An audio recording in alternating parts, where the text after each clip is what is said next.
Yeah, I can hear you. I wonder if you can hear me. Yeah, I can hear you. Okay, great then. All right, we're live. We're back. We're back. Um, Liverpool versus everybody, and as usual, I have one of the most dependable guys I know here. Mame, how are you? I'm good, thank you. Glad to Good, be back here. good, good. So let's start briefly with Southampton, and the title of the video is Liverpool can't stop, won't stop, and I say can't stop because we really can't afford to stop. And I think the players, based on their performances, based on what they're saying after games, before games, the mood, it seems to be Klopp said before the Porto game, the guys seem to be on fire in training. And won't stop is, kind of the same thing. They won't because they know that this means so much to this team, so much to this club, so much to these fans and the players and manager alike. So let's start with Southampton. Let's talk about um, what we usually talk about, and that is the lineup. And I think basically, whenever they call it a lineup, we just call it midfield because that's where it divides a lot of opinion. So when you saw that midfield, were you thinking, finally, black excellence, or were you thinking, I would love to see Hendo and Milner in there? Yeah, yeah, of course, of course. I mean, most people were happy to see like Genie, Fab, and Naby. That's I think it's everybody.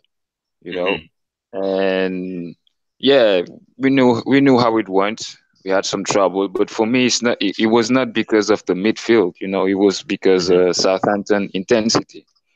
Mm-hmm. They were playing. And by the way, I missed the first 20 minutes of that game. Oh, the So Southampton I game. didn't even see the Southampton goal. Oh, okay, okay, okay. So Yeah. when I came, I saw Mm-hmm. them playing. I saw the game. I was like, wow, Mm-hmm. these guys are playing really well, Yeah. putting a lot of intensity. But I knew that they couldn't do this for more than a half. So I No, knew no, I no. wasn't worried at all. Yep. And that's kind of uh the biggest thing that I take from it is that Southampton kind of outdid themselves for a 30 to 45 minute spell. What did you say that whole first half for the most part? And like you said, that was never going to continue. They were never going to be able to keep that press. They were never going to be able to keep up that kind of play. And even so, in the first half, besides the Naby goal, we probably didn't look so great. And the second half is when we really woke up. So, but back on that midfield, what were your ideas of it? Did you think that it worked? Do you think that it didn't work? Like, what's your opinion about the midfield? I think that it didn't shine. You know, Mm-hmm. it Mm-hmm. didn't shine. It didn't work that well because there were there were lack of complementarity. You know, Mm-hmm. I think that they haven't been used to play together at the highest level. Only Mm-hmm. them three. You know, Mm-hmm. so I think that was the problem. But it was all right. It was all right. Of Um, course, there was a tactical change after. That was right. really tactical, and that changed the game. But that's what we're waiting for players to come in. Yeah, we're gonna talk about that guy because we have to talk about that guy, um, who is just in my opinion one of the guys in form right now, surprisingly, but that's where we are. So, are you concerned, Mame, honestly, with? I get the feeling that this Southampton game is not going to be the last of its type. Meaning, we're gonna let me. You got a mic? Are you outside or? No, no, no. Okay, it seems like it's a lot of wind or something. Maybe I don't know if it's just Oh, your mic the way you're let me. breathing it, but Oh, yeah, I mean, it feels like this is not gonna be the last of it. We saw it at Spurs. Luckily, we came back and got that one. Southampton, same thing. And I think for the first time this season, even though we've had games similar, I really sat back and said Southampton is going to derail our season. Now, my question to you is, um, do you think that's the last we're going to see of that? Are you okay with that being the case as long as we're winning the games? Just tell me about how these games seem to. And the other things, let's not lose sight of, is that Liverpool are showing that you never can count them out. It doesn't matter if they go down one, go down two, whatever the case may be, they're always going to come back. And again, that's really nice to see in this Liverpool team. But just tell me about the fight and the hunger that you see with these guys to come back in these games. Yeah, but I knew that was gonna happen. Mm-hmm. Remember I told you that till the end of the season we weren't gonna see like we won't be destroying teams. You Right. know, and Right. that is mostly because we don't want to play like that anymore. Right. You know, Mm-hmm. like if we could just I will just bring back yesterday. Mm-hmm. Yesterday we could have won like 5-0 or 6-0. Mm-hmm. But we're not that team that would just go all out anymore. Right. You know, because you Right. have to think about the next game. You have to think about injuries, fatigue, and all those stuff. You Yeah. know, so people will give us their best. We just deal with it. You Mm-hmm. know, Mm-hmm. that's it. You'll see a lot of games like this. Those 1-0 teams coming to Anfield trying to beat us because we have to say it. We are one of the best teams in Europe right now. So they're always gonna give us their best. Yep. And as Mercy just said in the comment section, we haven't gone two goals down in the league yet. We seem to always come back, and that's the other thing. So it almost feels like, although we don't want to concede goals, because to me it seems like we almost forgot how to keep clean sheets, which is slightly frustrating. But you take it when you win, obviously. But in the Southampton game, in other games like it almost feels like Liverpool is fueled by the other team scoring, and it almost like it pisses them off. It's like, okay, well, this team is scoring this. We got to get this back, and not just getting back, but get it back We when it gotta hurts. demolish them. Yeah, demolish them or last minute type. Something that really, really, really just kills their spirit. Liverpool have been and, killers all season. Good. and we are the team that scored the most in the last 10 minutes in the Premier Yep, League. yep, yep, yep. Yeah, You I've know, been seeing all those stats and how we're able to do that, and it's just incredible. And I think again, we call it cliche or not, but these are the things that title teams do. Whether it's something they have in their favor or they just have the mental steel, the heart, the faith together to get through these games, to get through a season. Better yet, is what you need. So it's just really, really good to see these guys. Even if it is luck, making their own luck. Hanging around, staying to the very minute, and trying to eke up every little bit of these games. And if you have to say it, call it winning ugly. It's really, really good to see that. So, yeah, and it's and not, and and just to add something, what I really saw in this season is that in order to beat us, you have to be there have to be two conditions. You have to be better than us, or mm-hmm, I mean, quality wise, better or mm-hmm, equal, and you mm-hmm. have to play really well on that day. Yep, I love how You you put know, that. Yes, yes, so that's what a big team is. yep. And again, sometimes like if you made a comment a few seconds ago about being one of the elite clubs in Europe right now, and you can't deny that. And sometimes you got to sit back and just say, "Damn, we really are." And you can tell, like teams are respected. Nobody wants to face Liverpool. Let's be real. Nobody wants to No face Liverpool. one. Yeah, you can say Juventus and Barca and maybe even City, but who lost yesterday. But we'll leave that alone. Um, but Liverpool are a team that other teams in Europe are saying, "Oof, man, these guys get on a run." And the fact that what's so pleasing, Mame, is that what were people saying at the beginning of the season? We couldn't do this without Buvac. There was no way we were going to be successful without this guy Buvac. And we've lost one game in the Premier League all season. We haven't lost any games at home in the league for a couple of seasons now, and in the Champions, I think it's 21 games unbeaten, 15 wins, and a few draws, or whatever. So it's just amazing that Klopp has found a way with him, with the coaching staff and the players that he has at his disposal, to play in a way that's so different from last season. Maybe not as exciting, but even more effective. I mean, that to me is an incredible thing. And it's just it almost makes me, Yeah, and I've never felt this way, because I want something at the end of the season, of course, but I almost feel like, let's just say that the chance that we don't get any trophies. This yeah, team has but really, really got to be proud of itself. Go ahead. Yeah, I'm not trying to give too much credit to Klopp, but I think that Klopp after last season, he knew exactly what we wanted, and this is and he's going there. It's not like Buvak left and he came and he said, "Okay, we try to play differently." No, I think that after last year, he was like, "Okay, we need to change this. Hmm. This football we're playing, it's beautiful, it's everything, but it's not gonna bring you trophies because No you cannot play longevity. like that Yep. every single day. It's not possible. Yep. You do that, you probably win two games, three games, then everybody gets tired.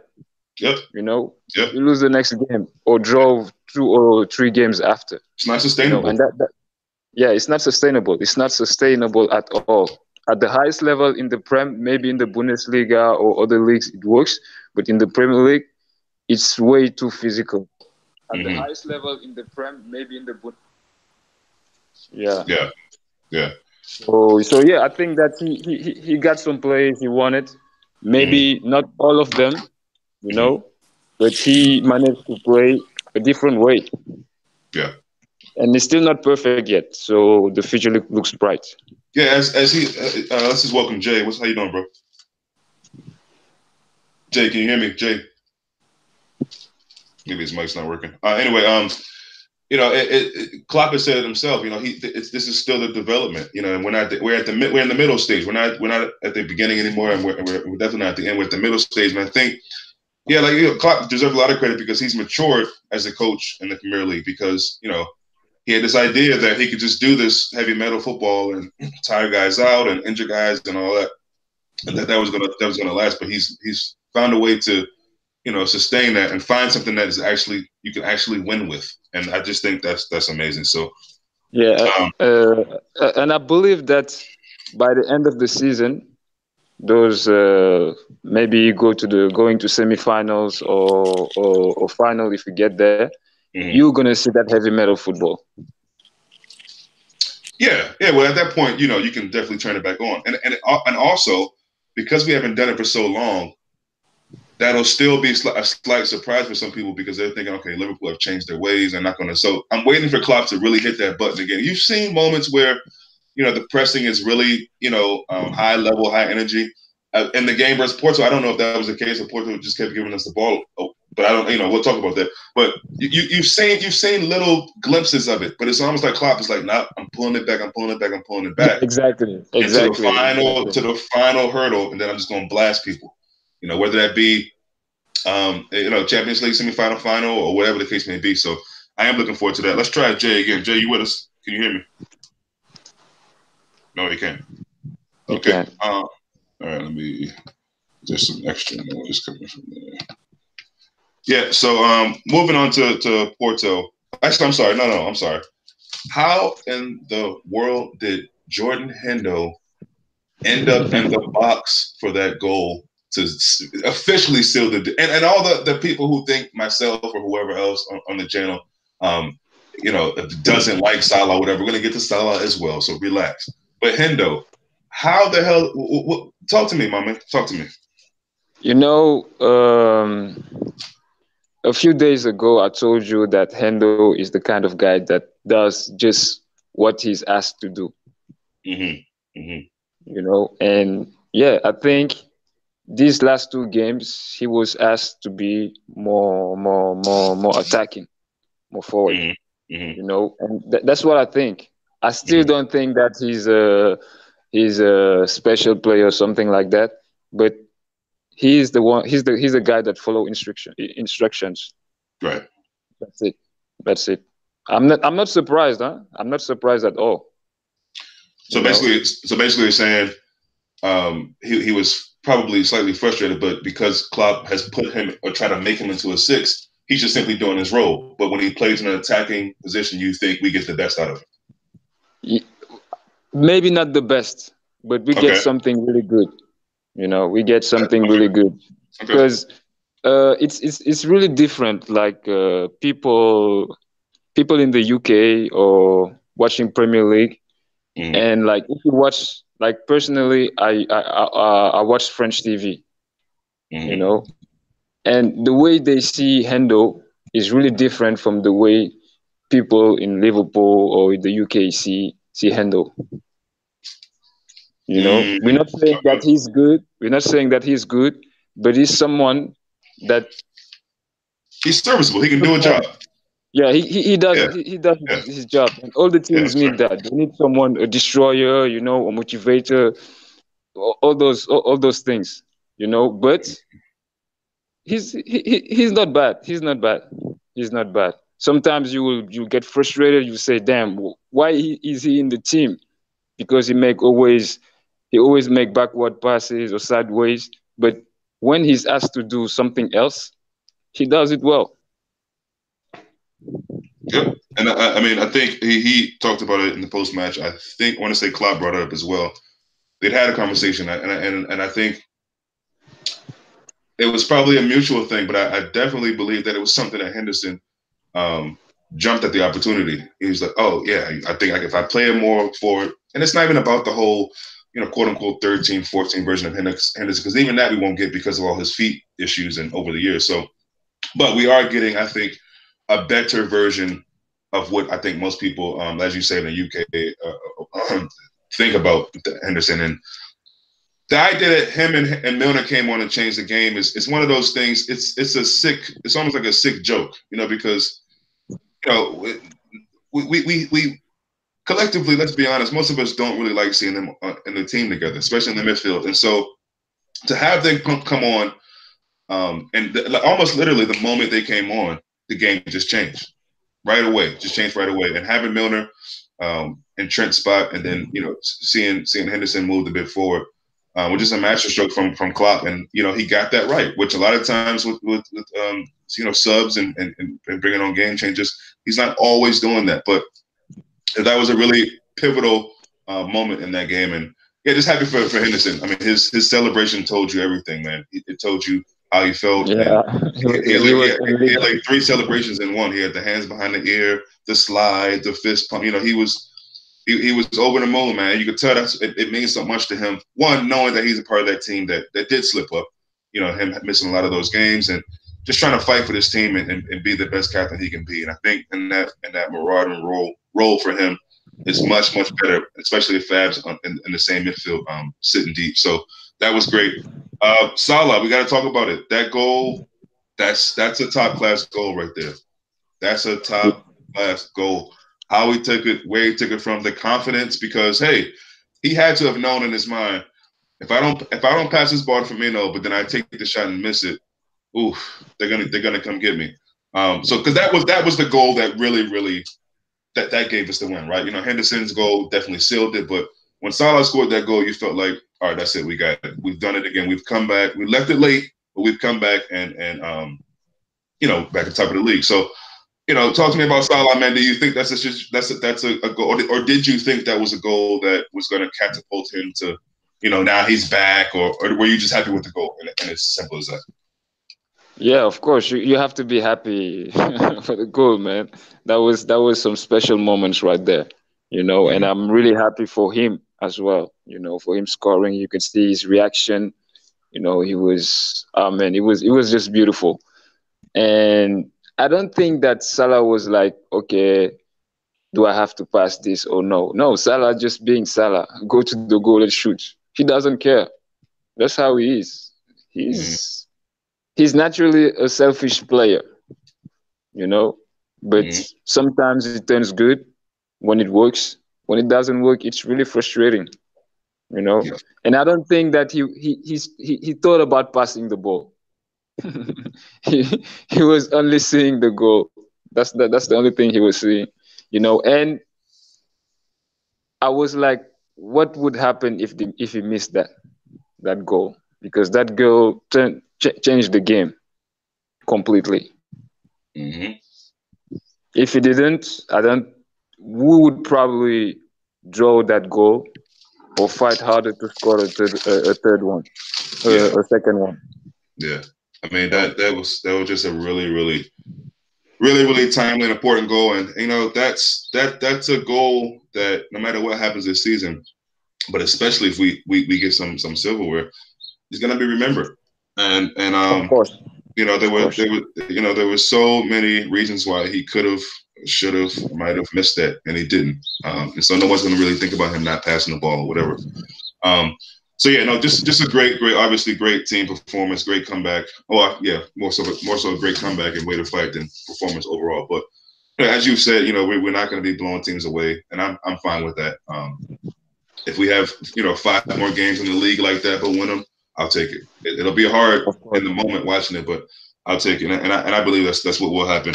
Let's go on to Porto, man. I think this was probably a game that is probably the closest we're going to get this season to a free hit. I think I said that in the group chat, and I believe Yeah. that. I think because there's no such thing as that anymore. That's done with, and I say that because all due respect to Porto, but yes, they're a different team this season. But I don't think they've really gotten much better. I just don't, and I wanted to believe that because of respect. But when I saw them play yesterday, I was thinking, now yes, they were missing Herrera, they were missing Abubakar, they were missing. I think who's the Portugal center back? I think Pepe. They're missing a few Pepe. guys through suspension or what injury or what have you. But because you brought up a striker that they had in their team, was Marega, right? Yeah, yeah, And how that was probably one of Van Dijk's most difficult matchups. Talk to me about just how important this guy is, and how pivotal to what we do. And when people think about Liverpool, they think about now great defense, and that's so nice to know at this point, because that wasn't the case for a long time. That I've been a Liverpool fan. No one thought, we knew Liverpool could get some goals, but they're not going to stop anybody from getting goals. So you knew a bit more than Marega coming in, and so you saw that differently. I missed the first game to go, and after I saw it, I was like, oh, that's great. It's a ricochet. I like those even more. But talk to me about this lineup and how you felt. And did you think that Naby deserved another start? Did you like him in the midfield with Hendo and Fab? Just talking about the lineup in this game against Porto. Yeah. It was, well. It was really good. It was really good to see Naby starting again. Mm-hmm. And after the last performance against Southampton, and he did it again. He did it again. He was all right. Obviously, there's much room to improve, but he did what he had to do, man. I love Naby. At one point he took the ball forward and made like a pass, a diagonal pass, Great pass. beautiful. Yeah. Oh man, and scoring again. He's, Mm-hmm. he's he's there. He's there. Maybe he's the man of this last run, this end of the season. You know, That would be quite fitting. Yeah, yeah. yeah. Just to come back on Porto, I think they came to give us a physical matchup. Apart from that, there was nothing. They didn't have a game plan. I Mm-hmm. didn't know if they came to defend, if they came to counter. I don't know what was the intentions. I just thought that they were just like, hey, okay, we know Liverpool is better than us. Let's just play. Yeah, You know, yeah. that's what I saw. You know, and Marega gave a very tough physical matchup to Van Dijk. I Mm-hmm. think this was his hardest opponent the whole season. Mm, mm. Yeah, and that's massive because Van Dijk has come up against some strikers that people would call world class.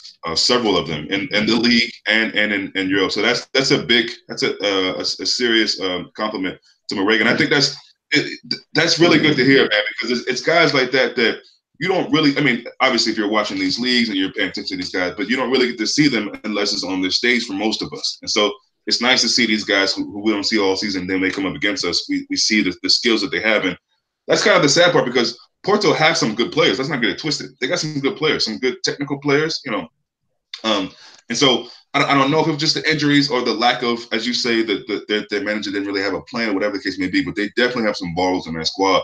But Liverpool Yeah, just a few steps above them. That's just obvious. I mean, this is yeah, so nice. It was for so long in the game where you could just sit back and enjoy it. There were they didn't really worry us. I don't know if they had any shots on target, but they did. They weren't anything they were all pretty, tame shots. And it was just nice to just sit back and enjoy a game without feeling any sort of, pressure. It felt really weird, but I think that was a nice kind of breeze, nice kind of relief from the Premier League. So yeah, a decent enough performance, a good performance, a good win.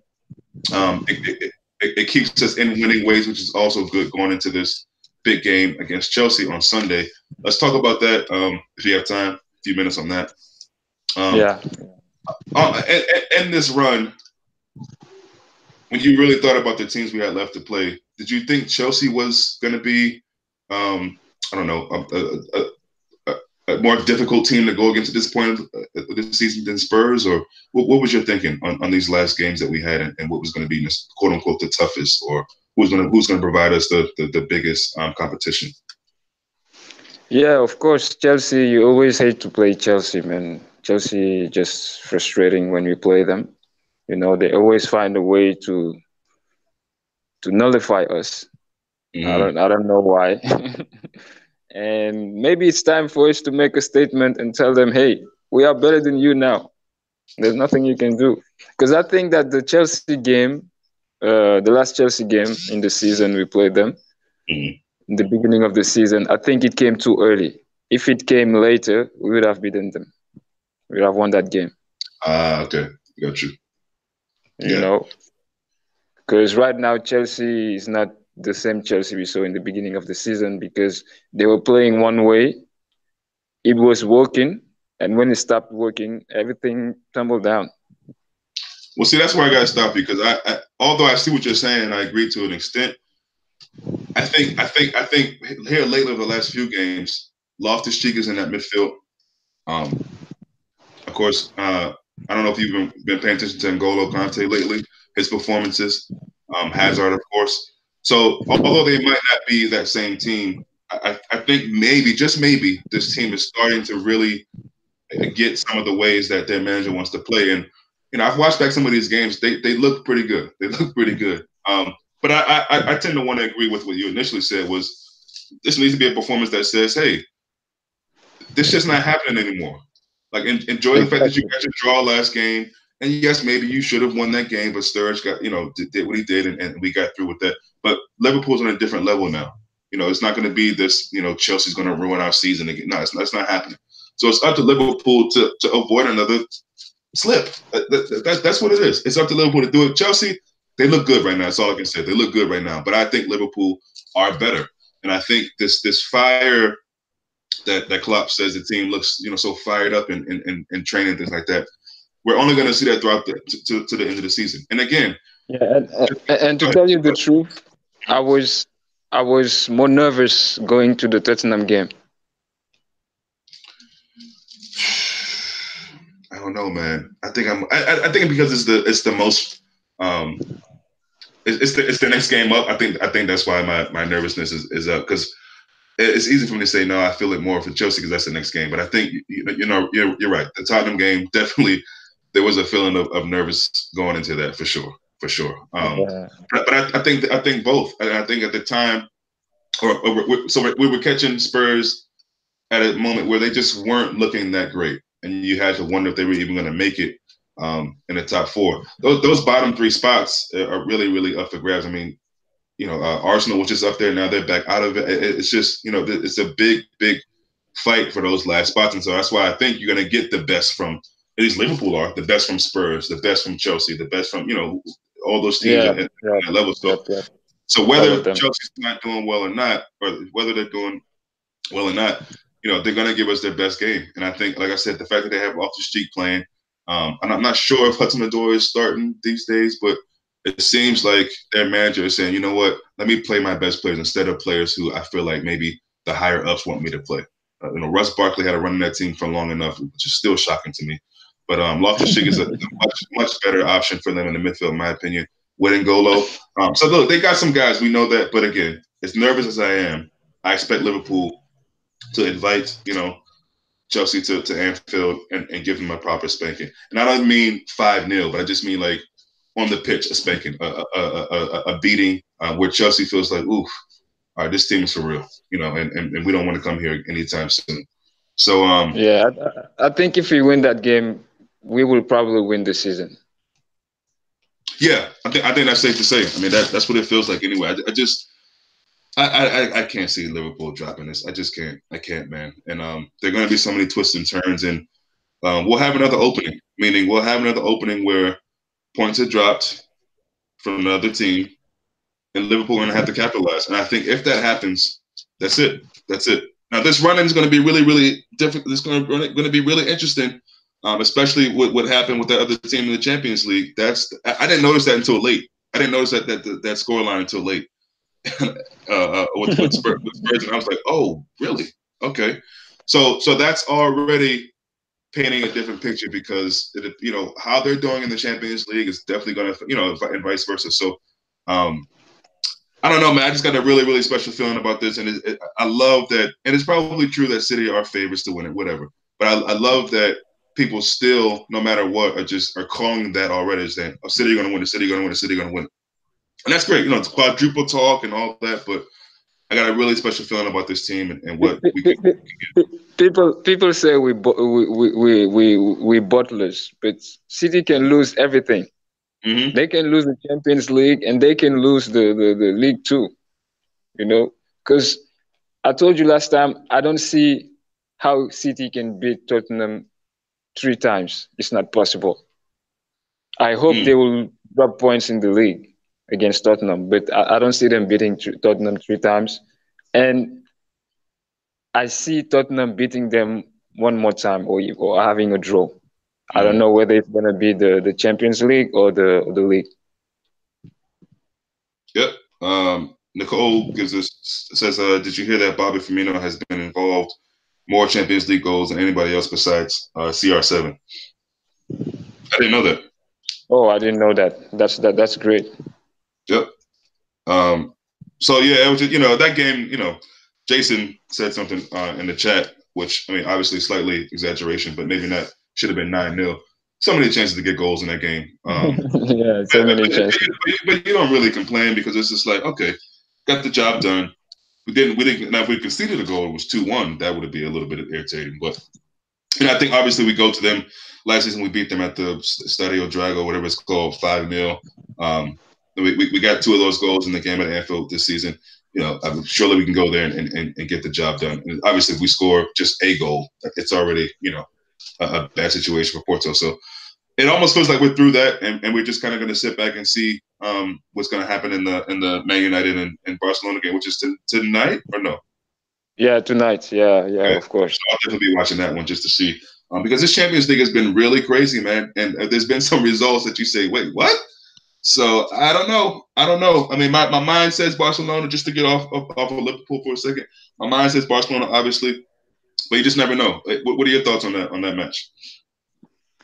Well, I think Barcelona can will win. I genuinely think they will win.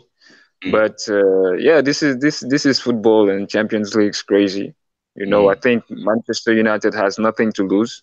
Right. Even though they're considered as a big team, but they have nothing to lose, and they can just upset them. It won't surprise me. It won't surprise me at all. Yeah. So we'll look into that, and I guess it's probably a good point to stop it off. We talked about Southampton, talked about Porto, and then Chelsea coming up. So let's hope to meet again post the Chelsea match on, is it Sunday? Hello? Mama, you with me? Maybe not. Anyway, it's good talking to Mama as usual. I think he might have lost his mic there. But yeah, looking forward to it, and we'll probably try to be back at some time between now and or probably after the Chelsea match. As I said before, guys, thanks for your continued support. There's going to be more of these than anything else. I'll probably try to make just some videos that won't be live, which I'm going to miss that interaction with you guys, but it's a situation that we're in right now. So I'll have to just do more of these hangouts and then just make videos and add them to the channel. So thanks again for your continued support, all your nice, warm, lovely words you guys left after the Southampton match. Really, really appreciate that. So yes, we will be back after Chelsea. Thank you for your time. Thank you for your interaction. Much love. See you later.